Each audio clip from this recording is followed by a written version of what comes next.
Well, I want to do it for Refuah Shlema, my father, Gedalia Moreno ben Matilda. So this is going to be a lesson on how to, one of the ways to succeed in life.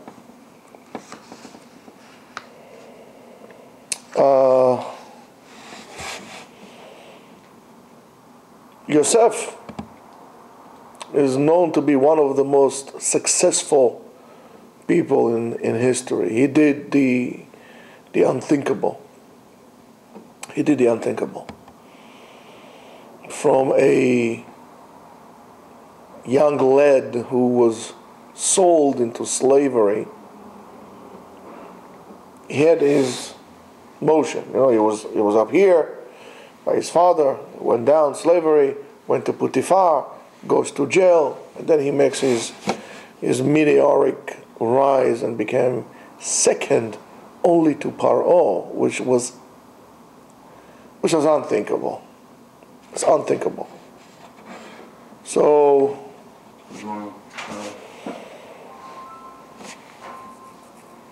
how did he do that? We, for whatever reason, seem to be always stuck in the mud of our lives, stuck in mediocrity, but not being able to get out of this trap that we call our lives. How was he able to do that? How was Yosef able to do that? What did he do? And this is not a lecture or shiur on Parashat HaShavua. This is a life coaching success. What did he do that we don't do? So let's look. Well, after he's been sold, everybody knows the story. There is a description of Yosef. And he says, "V'Yosef hurad Mitzrayma," and Yosef was brought to Egypt. "V'yikneu Potiphar saris Paro," and Potiphar, the servant of Paro, Sarat Tabachim, and he was Ish Mitzri. It tells us the whole description. Miyada Ishmaelim Moshe horidu shama. He bought it from the Ishmaelim to show us, first of all, who was this Potiphar. V'hi Hashem et Yosef, and Hashem was with Yosef. V'hi ish matzliach, and he was a successful man. V'hi bebet Adonav HaMitzri, and he was in the house of his Egyptian master. V'ya Adonav, and his master saw, ki Hashem ito, because God is with him. V'chol asher hu oseh, and whatever he does, parentheses, mighty Joe, Yosef, Hashem matzliach beyado. Hashem matzliach beyado. Hashem helps his hand. So cool. So let's see. It should say, V'hi Hashem et Yosef, and Hashem was with Yosef, V'yatzliach bedarko, or Hitzliach, Yatzliach, he was successful, or Hitzliach, he was, the text doesn't make sense in a way. V'hi ish matzliach, I know, it's the adjective, V'hi ish matzliach, it was a successful man, but it doesn't make sense. What does it mean, V'hi ish matzliach? V'yatzliach, and he succeeded. Or Yosef was successful. V'hi Yosef matzliach. What's it, ish matzliach? So matzliach refers to present. Ish matzliach. That's the key. Yosef had the amazing ability to disconnect his past.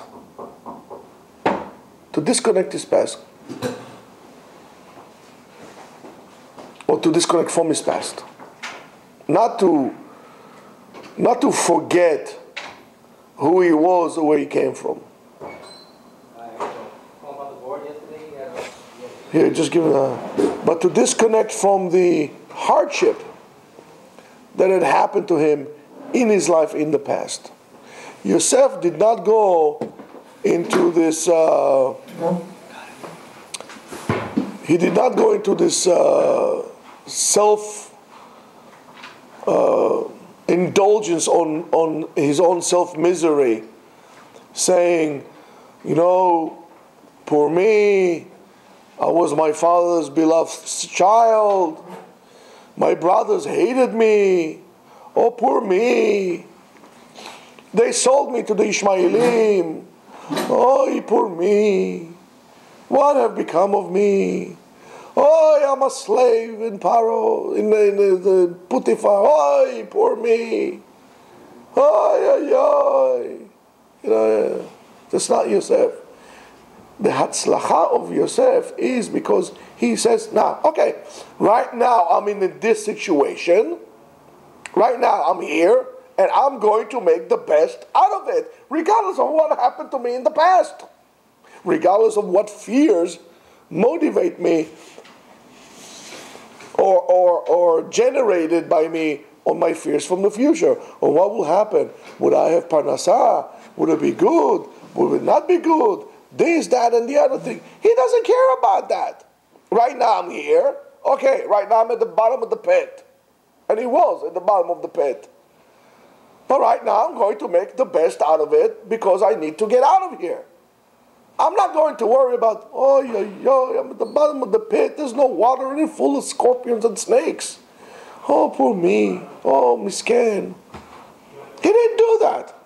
V'i Yosef ish matzliach. Why? Because he had the ability to look at where he's standing now and to come out of it. So, we don't do that. We always say, oh, my parents hated me, my teacher hated me, this. Everything we do is we live in the past and we are afraid of the future and neglect the present. And I'm saying to you, the past is over. There's nothing you can do about it. The future did not happen. You only have the now. And now you're here, and now you're going to make the best out of it. Look at this. You were in a class. You go to college or you go whatever. You're thinking about what will happen when you go out. So all the time that you are in class, you're thinking about leaving the class. You go out of class. You're thinking about, I should have done this in the past. I failed. It's always like this. I'm in yeshiva. I'm thinking about going out of yeshiva. I'll go get a job. I'm talking about going back to yeshiva. I'm never here. In a way, I'm never present. If I'm never present, I'm never going to be successful. Because in order to succeed, you need to have someone to succeed. And you are not here. You're not present. You're missing in action. You're always petrified about the future. You have no emunah. Oh, what will happen? What will happen? World War III will happen. Remember the time of Brezhnev? You guys don't, you weren't even born. World War III will happen. Oh, everything was driven by fear. Now the same thing. Fear. We are driven by fear. We're not driven by motivation. We don't create hope for ourselves. We don't say, okay, I'm here now, and let me get out of there. You completely ignore you now as you are.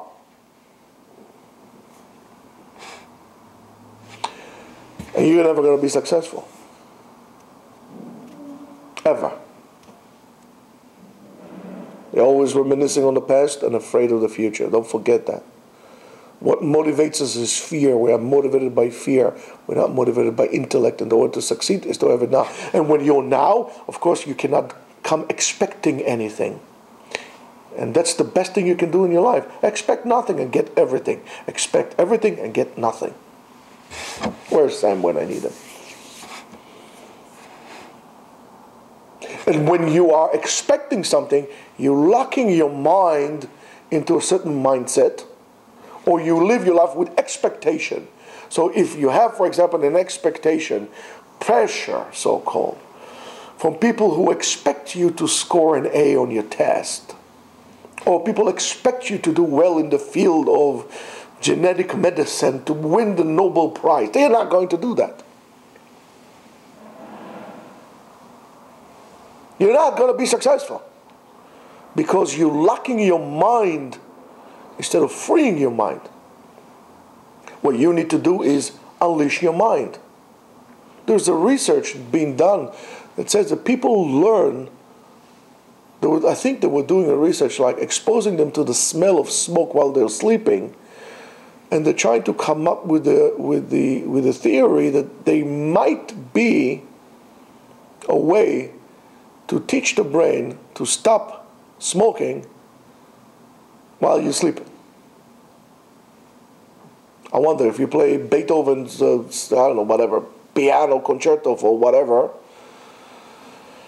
if you can actually learn how to play it better. It'll be into your subconscious. I don't know. But that's, I'm not a researcher, but that's what they do. In other words, your mind works even when you think it's not working. I mean, your mind is always working, even when you're sleeping. Do you ever wonder how you don't fall off the bed? If you can sleep on such a small thing, you never roll over. Your mind is always working. Sensory, working. It's amazing. But we're locking our brain, and how we lock our brain is with fear. The chemistry that we create in our brain when we have the process of fear locks it, freezes it. It's like if you were in a dangerous situation and you had a shot of adrenaline into your body, next day your whole body is stiff.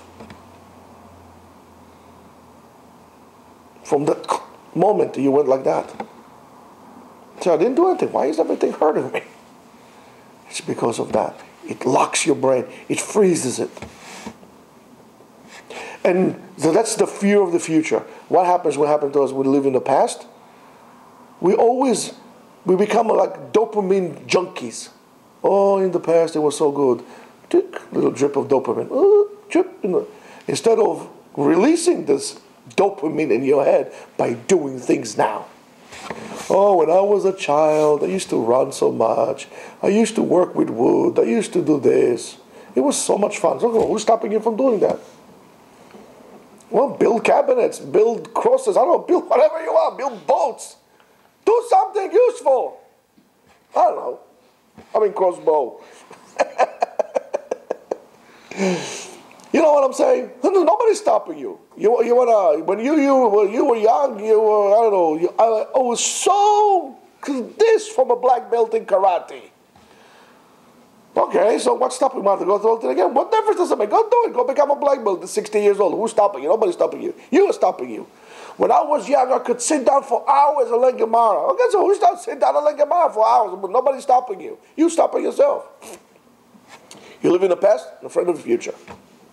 So what's my approach? How do I be successful? Matzliach. Very simple. The attitude has to be like, if we take the word matzliach, tzalach, Hashem tzalach beyado, successful. Litzloach means to cross. Look how symbolic the Kriyat Yam Suf is. Fear. Egyptians are coming!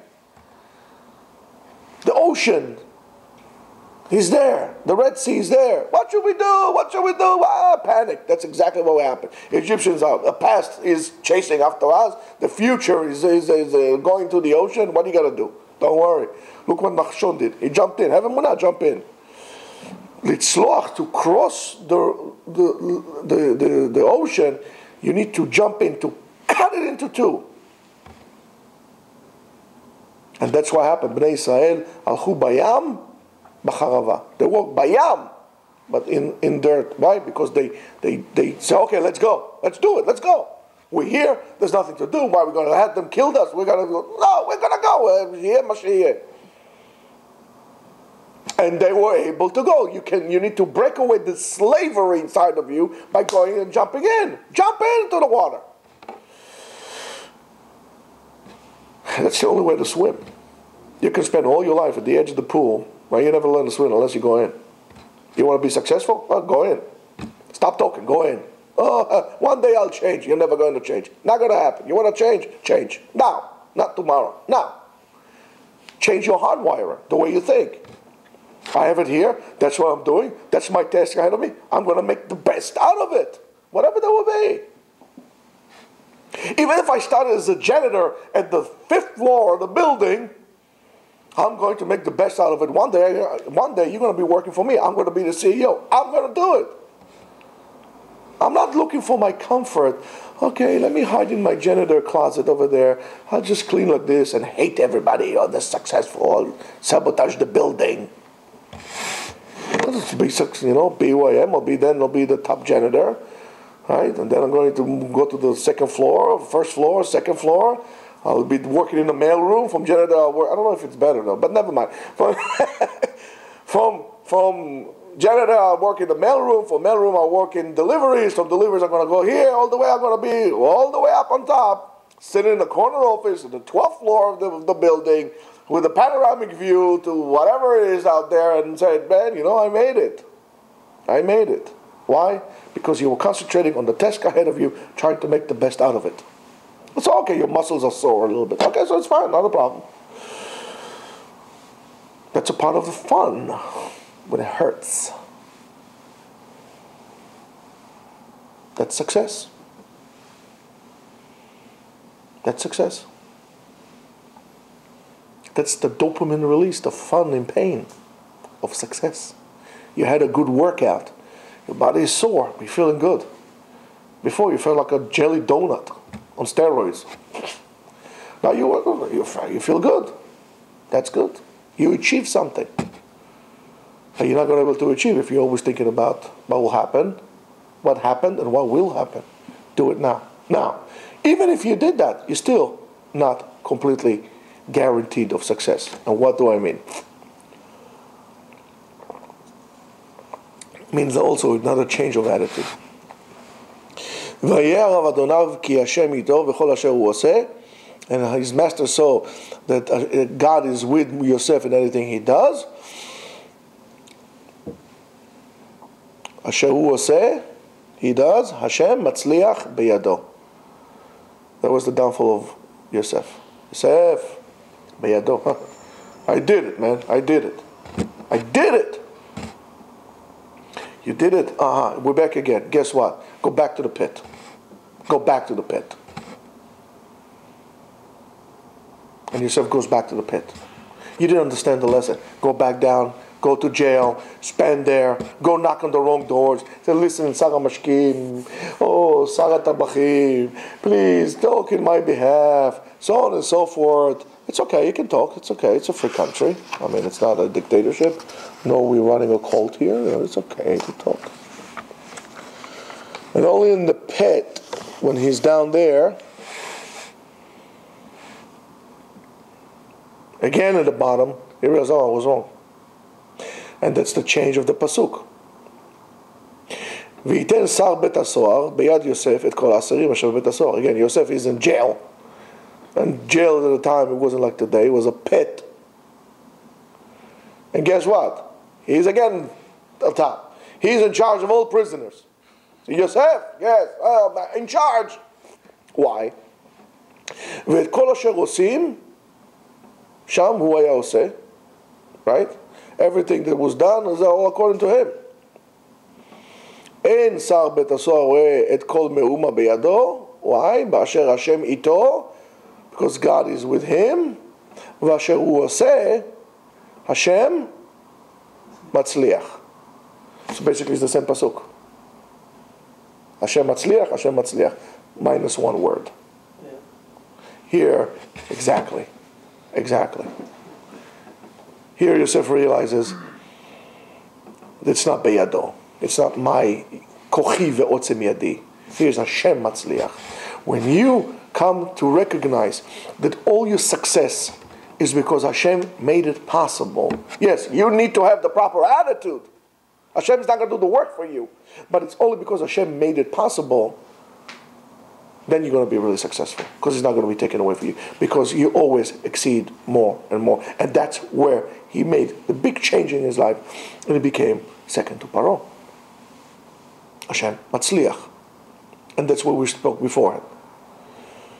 When I give tzedakah, it's because HaKadosh Baruch Hu instructed me to give tzedakah. Why? Because when I give tzedakah, I acknowledged that the money in which I have was given to me by HaKadosh Baruch Hu. So I don't have a problem giving it somewhere else. You cannot say, I worked hard for this money. It's my job. I made this money. Because I'm going to ask you the question. That's very nice. You made this money.